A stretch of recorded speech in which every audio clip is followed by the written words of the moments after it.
Good morning, class 11th. We'll continue our work on quadratic equations. As you can see, today I am going to work on special roots. Let's see here. First is reciprocal roots. Reciprocal roots, if one root is alpha, the another is 1 upon alpha, reciprocal of alpha, then what are the conditions we are going to look into? We know alpha into beta is the product of roots is C upon A. So alpha is alpha, in place of beta I have 1 upon alpha, because we are talking of reciprocal roots. So alpha into 1 upon alpha will be C upon A. Alpha will cancel, you will get 1 is equal to C upon A, or C is equal to A. So if in the equation ax square plus bx plus c is equal to 0, which is a normal general quadratic equation, he says a and c are equal. If a and c are equal, then roots are going to be reciprocal of each other.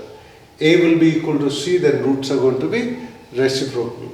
Second condition is about zero roots. When are the roots going to be 0? That means when are alpha and beta going to be 0? If one root is 0, then you know alpha into beta is what? C upon A. It has to be 0. If one of the roots is 0, then the product of the roots will be 0. So alpha into beta, that is the product of root, and if one of them either alpha or beta is 0, then it is going to be 0. So C upon A will be equal to 0. That means C will be equal to 0. So the condition for one root being 0 is that C is 0. This quantity will be 0. Then one of the roots will be 0. If both roots are 0, if you see second B, if both roots are going to be 0, then the sum of roots will be 0. Alpha plus beta will be 0. Alpha plus beta is equal to 0 means minus b upon a is going to be 0. That means b is going to be 0. For both roots being 0, b as well as c should be 0. For one root being 0, only c should be 0. If b and c both become 0, then only it remains x square is equal to 0. That means both roots will be 0. X will be 0 only. Now the third is infinite root. When are roots going to be infinite? Infinite root, if one root is infinite, then again the condition is alpha into beta. The product of roots is C upon A. C upon A will become infinite, means hugely large, when A will become 0. Because if the denominator becomes 0, then obviously the numerator becomes, we generally call it infinite or very, very large. So if A is 0, then one of the roots will be infinite. If both roots are infinite, then B as well as A has to be 0. In that case, alpha plus beta will become minus B upon A, which will be also, that will be infinite if B is 0 as well as A is 0. Now the fourth condition is positive roots. For both roots being positive, B and A will be opposite sign. Because you know alpha plus beta is minus b upon a. To make it positive, alpha plus beta to be positive, both of them have to be of the opposite sign. Both of them have to be opposite sign.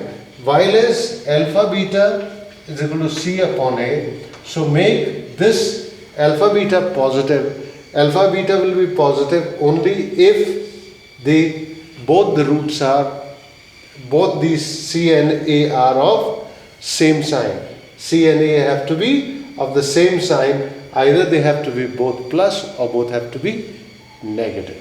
Then only we will have both the roots of the same being positive. Both roots are going to be positive. For negative roots, the next condition is for negative roots, A, B and C should be of the same sign. This you must remember. This A, B and C should be of the same sign. For example, if I take x square plus 4x plus 5 is equal to 0. Now, what will be the, if this is the condition, this 5 here and 4 here.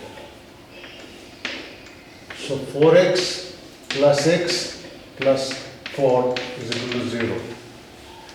Because if I break up 5x as 4x plus x, I get 5x, 4x into x on multiplication will give you 4x squared. X plus 4 will be common, plus 1x plus 4 will be common.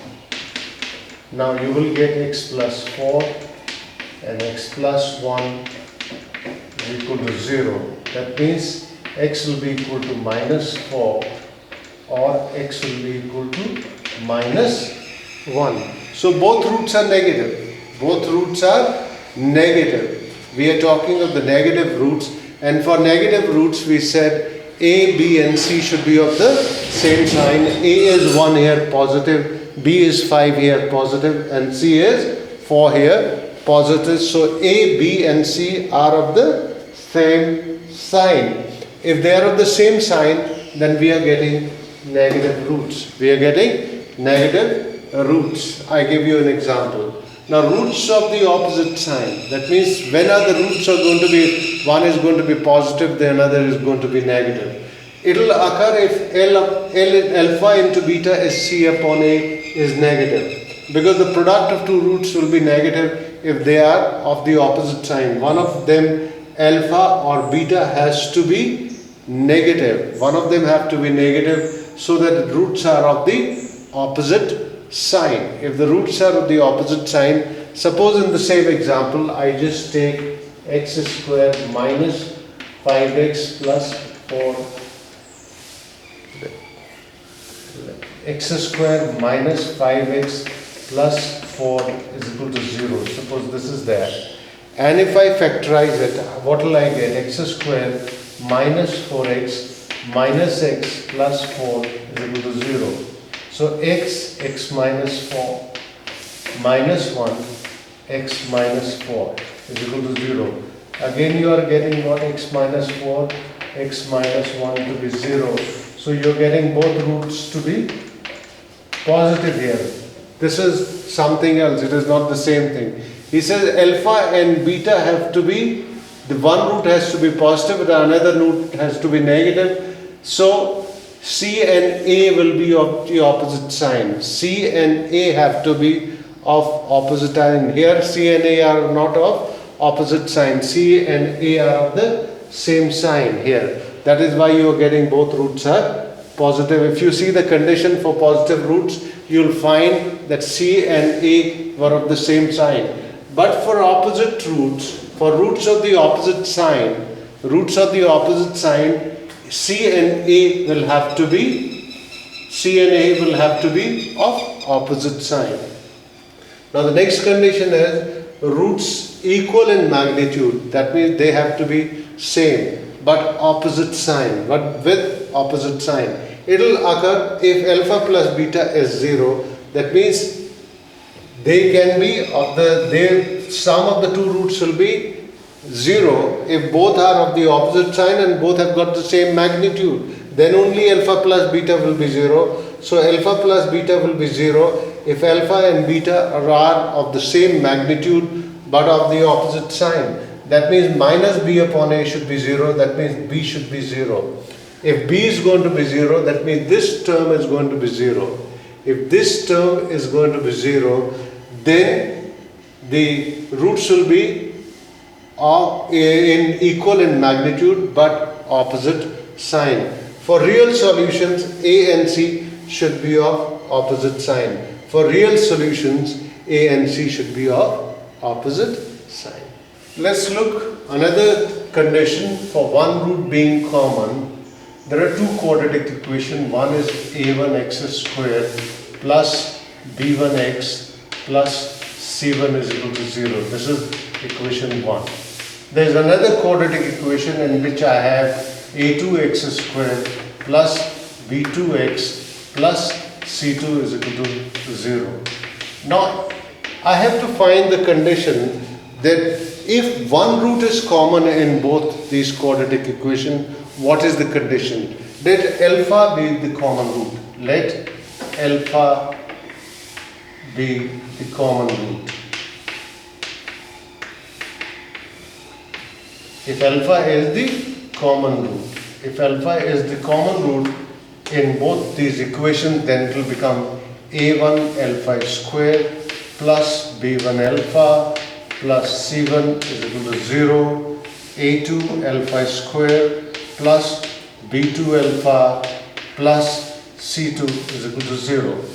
Now I am going to solve these equations using the method of cross multiplication as we used to do in simultaneous equations.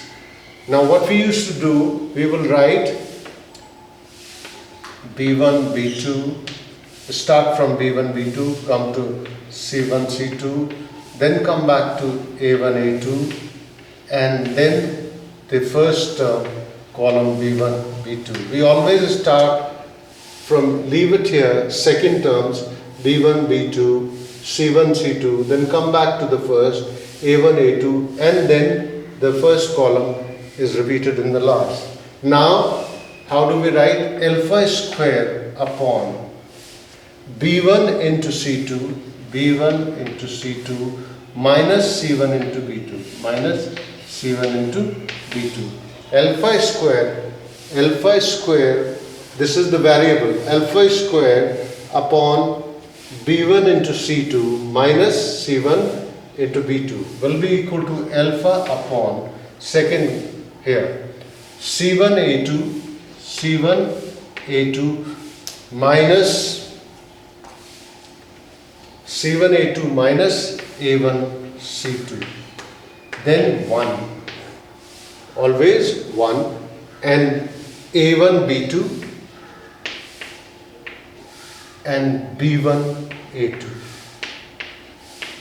I'll repeat it for you. First, alpha square upon, I have written this in this form for your memory, it will be easier. You start with b1, b2, c1, c2, then you come back to a1, a2, and then the first column, whatever is there. So, alpha square upon b1 into c2, c1 into b2. Then alpha upon c1 into a2, a1, c2. Then 1 upon a1, b2 minus b1, a2. Now from the first two equations, let us get, if I take the first two, then I will get alpha as will be equal to alpha square will cancel, this will go up, b1 c2 minus c1 b2 upon c1 a2 minus a1 c2. This is the value of alpha from the first two ratio. From the second ratio, I will get alpha is equal to c1 a2 minus a1 c2 upon a1 b1 b2 minus b1 a2. And both alphas will be equal. Both alphas will be equal. Once one alpha we got the first two ratios, and then we compared the second two ratios, second and third. First and second we compared, we got alpha is equal to b1 c2 minus c1 b2 upon c1 a2 minus a1 c2. From this I got alpha is equal to c1 a2 minus a1 c2 upon a1 b2 minus b1 a2. Now both alphas are going to be same because we have calculated the same value. Let us substitute both are equal to each other and see what do we get. We get b1 c2 minus c1 b2 upon c1 a2 minus a1 c2 is equal to c1 a2 minus a1 c2 upon a1 b2 minus b1 a2. Now cross multiply, you will get b1 c2 minus C1 B2, A1 B2 minus B1 A2 is equal to, this is same, C1 A2, A1 C2, C1 A2, A1 C2. So square of C1 A2 minus A1 C2 whole square. This is the condition for one roots being common in two quadratic equation. But you will say it is very difficult to remember. No, it is not at all difficult to remember. Just follow this. Just follow this. B1 C2, first one. B1 C2 minus C1 B2. I've got the first bracket. Then A1 B2. Then A1 B2. Second one A1 B2 minus B1 A2. And how do I get that? This, the middle two terms. C1 A2 minus A1 C2 whole square. There is no problem at all. The first bracket you will get from here, B1 C2 into C1 B2. Second bracket you will get from the last two, A1 B2 minus B1 A2. And the square you will get from the middle term, C1 A2 minus A1 C2 whole square. This is the condition for one root being common in two quadratic equation. Before going for this condition for both roots being common in two quadratic equation, I would like to recap what I did before this for one root being common in both the quadratic equation. The quadratic equation were A1 x square plus B1x plus C1 is equal to 0, A2 x square plus B2x plus C2 is equal to 0. I'm just revising or recapping what I did in the before this, that when one root was being common, I told you how to solve these quadratic equation with the help of simultaneous equations. Like we said, write B1 B2. B1 B2 are the coefficient of this, coefficient of x B1 B2. Then we wrote C1 C2. Then we wrote again A1 A2, and then we repeated the first column B1 B2. And we said the condition for one root being common in the two quadratic equation is we took this one B1 C2, B1 into C2 minus C1 into B2. B1 C2 then C1 B2 into A1 B2 minus B1 A2. This is just a method of remembering. First we took this block B1 C2 minus C1 B2, then we took this block and we got the value A1 B2 minus B1 A2, and then we took the middle block, and that was C1 A2 minus A1 C2 whole square. This is the condition for one root being common.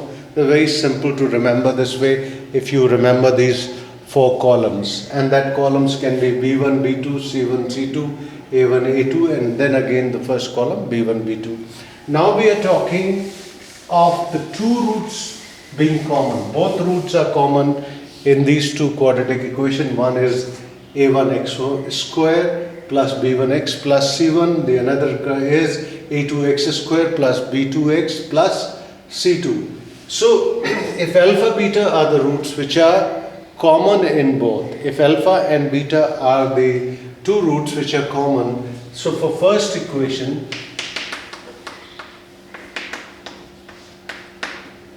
for equation 1,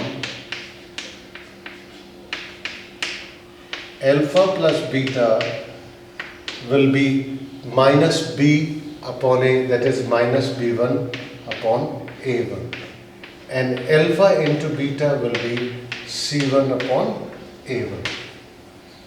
For equation 2, I'll have alpha plus beta as minus b2 upon a2, because in place of b it is b2, in place of a it is a2, and alpha beta is say C upon A. In place of C I have C2, in place of A I have A2. So both roots are common. He is saying in these two quadratic equations both roots are common. Alpha and beta are the common roots. So alpha plus beta is B1 upon A1. So that means minus B1 upon A1 will be equal to minus B2 upon A2. And if I minus will go, B1 upon B2 will become A1 upon A2. This is one thing I get from the addition. Now alpha beta, it is C1 upon A1 is equal to C2 upon A2. Now C1 upon C2 will be equal to A1 upon A2. So if you combine both the results, what you will get is A1 upon A2 is equal to B1 upon B2 is equal to C1 upon C2. This is the condition for both roots being common in the quadratic equation A1x square plus B1x plus C1 is equal to 0 and A2x square plus B2x plus C2 is equal to 0. This is the condition for two roots being common in the quadratic equation. Now let us go towards the application of whatever about the roots of the quadratic equation we have just studied. In this question he says find the condition that the roots of the equation ax square plus bx plus c is equal to 0 may be in the ratio m is to n. They are in the ratio m is to n. So if alpha and beta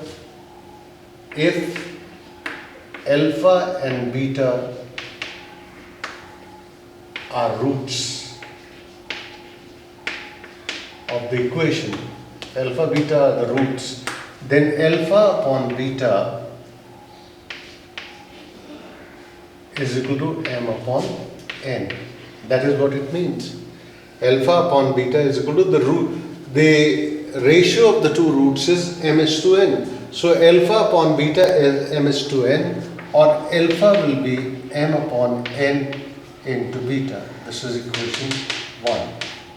Now you know that the sum of the roots is equal to minus b upon a. Alpha plus beta is minus b upon a.